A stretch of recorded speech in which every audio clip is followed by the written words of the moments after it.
આજે સમગ્ર ધાનેરા શહેરમાં લોકો પોલીસની વાહ વાહ કરતા થાકતા નથી, તેમજ પોલીસની કામગીરીને લોકો દિલથી બિરદાવી રહ્યા છે. સાથે સાથે સેવાભાવી સંસ્થાએ પણ ઉત્તમ માનવતાનું ઉદાહરણ પૂરું પાડ્યું છે.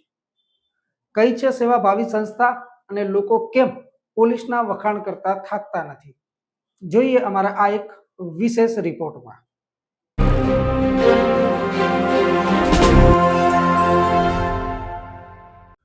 નમસ્કાર, હું છું સુરેશ ગલચર. ડીએનઆર ન્યૂઝમાં આપનું સ્વાગત છે.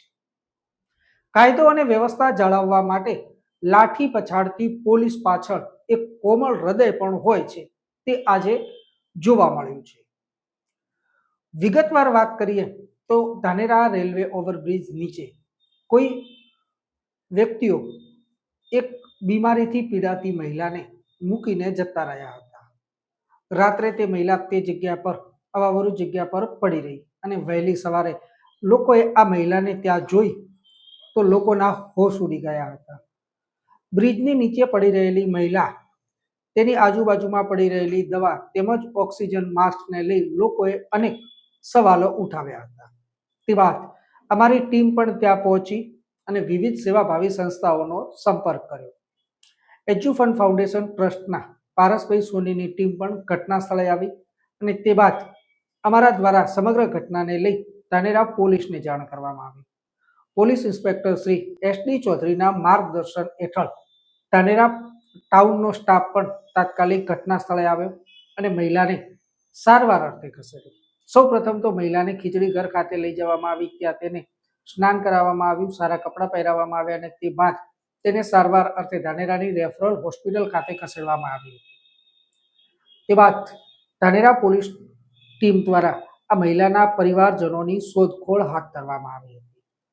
પોલીસે મહા મહેનત બાદ મહિલાના પરિવારજનોની શોધખોળ હાથ ધરી મહિલાના પરિવારજનોને પણ રેફરલ હોસ્પિટલ ખાતે લાવવામાં આવ્યા હતા અને મહિલાની સારી સારવાર થાય તે માટે પોલીસ દ્વારા એક માનવતાભર્યું કામ કરવામાં આવ્યું. સમગ્ર ઘટનાને લઈ એજ્યુફંડ ફાઉન્ડેશન ટ્રસ્ટના પ્રમુખ પારસભાઈ સોની પણ ઘટના સ્થળે હતા અને તે બાદ આ મહિલાની તમામ સારવાર અને સારી સુવિધા મળી રહે તે માટે અનેક પ્રયત્નો કરવામાં આવ્યા હતા. જો આ મહિલા આવી જ રીતે આવી જ હાલતમાં પડી રહી હોત તો કદાચ તેનું મોત પણ થઈ શકતું હતું, પરંતુ આ મહિલાને સમયસર સારવાર મળી રહેતા મહિલાનું આજે નવજીવન મળ્યું છે. સત્ય હકીકતની વાત કરવા જઈએ તો આ મહિલા બીમારીથી પીડાઈ રહી હતી અને મહિલાની બીમારીના કારણે જ તેના જ સ્વજનો તેને રિક્ષામાં રેલવે ઓવરબ્રિજ નીચે મૂકી ગયા હતા. સીસીટીવી તેમજ અનેક ટેકનિકલ વસ્તુને લઈ પોલીસ દ્વારા તપાસ હાથ ધરવામાં આવી હતી અને તે બાદ તેના પરિવારજનો સુધી પહોંચવામાં આવ્યું હતું. હર હંમેશ લાઠી પછાડતી પોલીસ ક્યાંક ને ક્યાંક માનવતાભર્યું કામ પણ કરે છે, તે આ સ્ટોરી જોઈને લાગી આવે છે.